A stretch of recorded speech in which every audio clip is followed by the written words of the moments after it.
ஓம் ஸ்ரீ குருபியோ நமக. ஓம் ஸ்ரீ மகா பெரியவா சரணம். நவராத்திரி நாட்கள் முடியறதுக்குள்ள இப்ப நம்ம சொல்லக்கூடிய இந்த ஒரு காய தீபமேற்றோட எண்ணெயில சேர்த்து நீங்க தீபம் ஏத்துறதால நல்லது மட்டுமே நடக்கும். பணம் காந்தம் போல வசியமாகும். அது என்ன காய், அதை எப்படி பயன்படுத்தணும்னு பார்க்கறதுக்கு முன்னாடி நம்மளோட வீடியோஸை இப்போதான் நீங்க ஃபர்ஸ்ட் டைம் பார்க்குறீங்கன்னா மறக்காம சப்ஸ்கிரைப் பண்ணிக்கோங்க. தொடர்ந்து இது மாதிரி அப்டேட் தெரிஞ்சுக்கிறதுக்கு பக்கத்தில் நோட்டிஃபிகேஷன் பெல்லை கிளிக் பண்ணி ஆல் அப்படிங்கிற செலக்ட் பண்ணிக்கோங்க. இப்போ என்ன காயை எப்படி பயன்படுத்த போறோம் அப்படிங்கிற பத்தி தெளிவாக தெரிஞ்சுக்கலாம். நவராத்திரி ஆரம்பித்து கிட்டத்தட்ட 2 நாட்கள் கடந்து வந்துட்டோம். 3வது நாள் அடி எடுத்து வச்சிருக்கிறோம். முதல் 3 நாட்களை துர்கா தேவிக்காகவும், அடுத்த 3 நாட்களை லட்சுமி தேவிக்காகவும், கடைசி 3 நாட்களை சரஸ்வதி தேவிக்காகவும் நம்ம இந்த நவராத்திரியை பயன்படுத்திக்கலாம். துர்கா தேவி அவங்கள வணங்குறது மூலயமா வாழ்க்கையில வீரம், தைரியம் இது எல்லாமே கிடைக்கும். லக்ஷ்மி தேவி அவங்கள வணங்குறதால பொருளாதாரம், பொன் பொருள், செல்வம், ஆடம்பரமான வாழ்க்கை இது எல்லாமே கிடைக்கும். சரஸ்வதி தேவி அவங்கள வணங்குறதால கல்வி, அறிவு, ஞானம் இது எல்லாமே கிடைக்கும். அதுதான் நவராத்திரியில இந்த 9 நாட்களும் முப்பெருந்தேவிகளை வணங்குறதுக்கான முக்கியமான நோக்கம். இந்த நவராத்திரியோட 9 நாட்களும் கொலு வைத்து வழிபடக்கூடியவங்க காலையிலையும் மாலையிலையும் கொலு வைத்து தினமும் நைவேத்தியங்கள் செஞ்சு வச்சு படைப்பாங்க. முடிஞ்சா அக்கம்பக்கத்தினரை கூப்பிட்டு அவங்களுக்கு அந்த நைவேத்தியங்களை பிரசாதமா கொடுப்பாங்க, தாம்பூலம் கொடுப்பாங்க. கொலு வைக்க முடியாதவங்க வீட்டில் இருக்கக்கூடிய துர்கை அம்மன், மகாலட்சுமி தாயார் போட்டோ, அதே மாதிரி சரஸ்வதி தேவி போட்டோ இது எல்லாத்தையும் வச்சு நீங்க தாராளமா வழிபாடு செய்யலாம். நைவேத்தியங்கள் பெருசா செய்ய முடியலையா, ஏதாவது ஒரு பழ வகை, தினமும் ஒரு பழத்தை நீங்க நைவேத்தியமா படைக்கலாம். நிறைய பேர் இந்த நவராத்திரி நாட்கள்ல காலையில இருந்து மாலை வரைக்கும் உபவாசம் இருந்து மாலை நேரங்களில் பூஜையை முடிச்சுட்டு அவங்க விரதத்தை முடிப்பாங்க. ஆனா எல்லோராலையும் அப்படி கடைபிடிக்க முடியுமான்னு தெரியல. பால் பழம் மாதிரியான எளிமையான ஆகாரங்கள் எடுத்துட்டு கூட தாராளமா நவராத்திரி அன்னைக்கு விரதம் இருக்கலாம். இப்படிப்பட்ட நவராத்திரி செப்டம்பர் 22ஆம் தேதி ஆரம்பித்திருக்கு. இந்த நவராத்திரியோட இந்த 9 நாட்கள்லையும் நம்ம செய்யக்கூடிய பூஜை முறைகளாக இருக்கட்டும், பரிகாரங்களாக இருக்கட்டும், அதுக்கு கிடைக்கக்கூடிய பலன்கள் ரொம்பவே பெருசு. அப்படிதான் இப்போ நம்மளோட ரீசன்ட் பதிவுகளில் நவராத்திரி சம்பந்தமான எக்கச்சக்கமான பரிகாரங்களை பார்த்துக்கிட்டு இருக்கோம். அதுல குறிப்பா தீபம் ஏற்றி வழிபடக்கூடிய முறை ரொம்ப விசேஷம். எந்த ஒரு இறை வழிபாடு எடுத்துக்கிட்டாலும் நம்ம சாதாரணமா கடவுளை கும்பிடுறத விட கடவுளோட சன்னதியில ஒரு தீபம் ஏற்றி வச்சுட்டு அதுக்கப்புறம் நம்ம கோரிக்கை முன்வைக்கும் போது அந்த கடவுள்கிட்ட நம்ம முழுமையா நம்ம கோரிக்கை முன்வைச்ச திருப்தி பலன் கிடைக்கும். அதுக்கு இந்த நவராத்திரி நாட்களும் விதிவிலக்கு கிடையாது அப்படிங்கிறது நீங்க புரிஞ்சுக்கணும். எப்பவும் போல பூஜையில விளக்கேற்றி வச்சுட்டு தினமும் நவராத்திரி நாட்களை பூஜை பண்ணுவீங்க, வழிபாடு நடத்துவீங்க.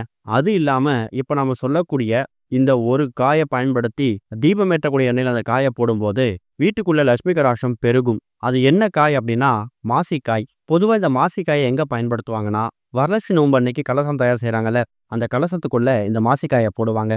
மாசிக்காய் வரலட்சுமி தாயாருக்கும் மகாலட்சுமி தாயாருக்கும் ரொம்ப பிடிச்ச ஒரு பொருள். வீட்டுக்குள்ள பொன் பொருள், செல்வம், ஆடம்பரமான வாழ்க்கை இது எல்லாமே காந்தம் போல வசியமாகணும் அப்படிங்கிறவங்க வரலட்சுமி நாட்கள்ல இந்த மாசிக்காயை பயன்படுத்துவாங்க. அதை தவற விட்டவங்களுக்கு அற்புதமான ஒரு வழிதான் இந்த நவராத்திரி நாளில் பயன்படுத்தக்கூடிய இந்த ஒரு தீபம்.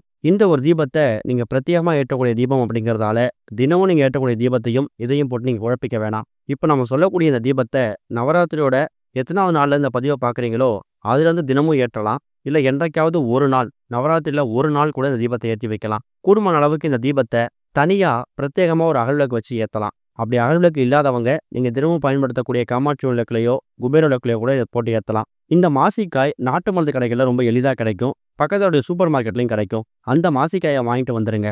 மாலை ஒரு 6-7 மணிக்கு மேல நவராத்திரியோட இந்த 9 நாட்கள்ல என்றைக்காவது ஒரு நாள் இங்க வாங்கிட்டு வந்து வச்சிருக்கக்கூடிய இந்த மாசிக்காயை சின்னதா ஒரே ஒரு அகல்விளக்கு எடுத்து அதுல திரி போட்டு, எப்படி இருந்தாலும் அந்த அகல்விளக்குல தீப எண்ணெய் விட்டு தீபம் போடணும், நெய் தீபம் போடக்கூடாது. தீப எண்ணெய் விட்டு தீபம் போடும்போது அந்த தீப எண்ணெய் ஊற்றுறீங்கல்ல அந்த குழி பகுதி, அதுல 1லேருந்து 2 எத்தனை இருந்தாலும் பரவாயில்ல, ஒரே ஒரு மாசிக்காயோ இல்லை 2 மாசிக்காயோ அதில் போட்டு நீங்கள் தீபம் ஏற்றணும். அப்போ அந்த தீப ஒளிச்சுடர் உங்கள் வீடு முழுக்க பரவும் போது அந்த மாசிக்காயோட வாசமும் அந்த தீப எண்ணெயோட கலந்து உங்கள் வீடு முழுக்க பரவும். அது மூலயமா லட்சுமி கடாட்சம் பெருகும். இந்த ஒரு பதிவை நவராத்திரியோட 3வது நாள் பார்க்குறீங்க, மீதி உங்கள் கையில் 6 நாட்கள் இருக்குதுன்னா 6 நாட்களும் கூட இந்த தீபத்தை ஏற்றலாம். முதல் நாள் ஏற்றக்கூடிய மாசிக்காயை நீங்கள் அப்படியே எடுத்து செடி கொடிகளில் போட்டுட்டு மறுநாள் வேற மாசிக்காயை பயன்படுத்தி தீபம் போடலாம். இல்லை என்றைக்காவது ஒரு நாள் தான் எங்களால் போட முடியும் அப்படின்னாலும் ஏற்றக்கூடிய ஒரு நாள் மட்டும் ஒரு அரை மணி நேரத்துலேருந்து 1 மணி நேரம் இந்த மாசிக்காய் தீபம் எரியக்கூடிய அந்த அகல்விளக்குல அந்த எண்ணெயில் இருக்கிற மாதிரி பார்த்துக்கோங்க.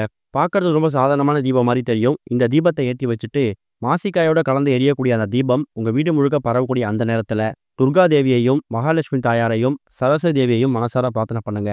பொன் பொருள், ஆடம்பரமான வாழ்க்கை இது எல்லாமே குடும்பத்துக்கு வந்து சேரணும். வீண் விரயம், வீண் செலவு தவிர்க்கப்படணும். வீரம், செல்வம், கல்வி இது எல்லாம் சேர்ந்து கிடைக்கணும்னு மனசார பிரார்த்தனை பண்ணிக்கோங்க.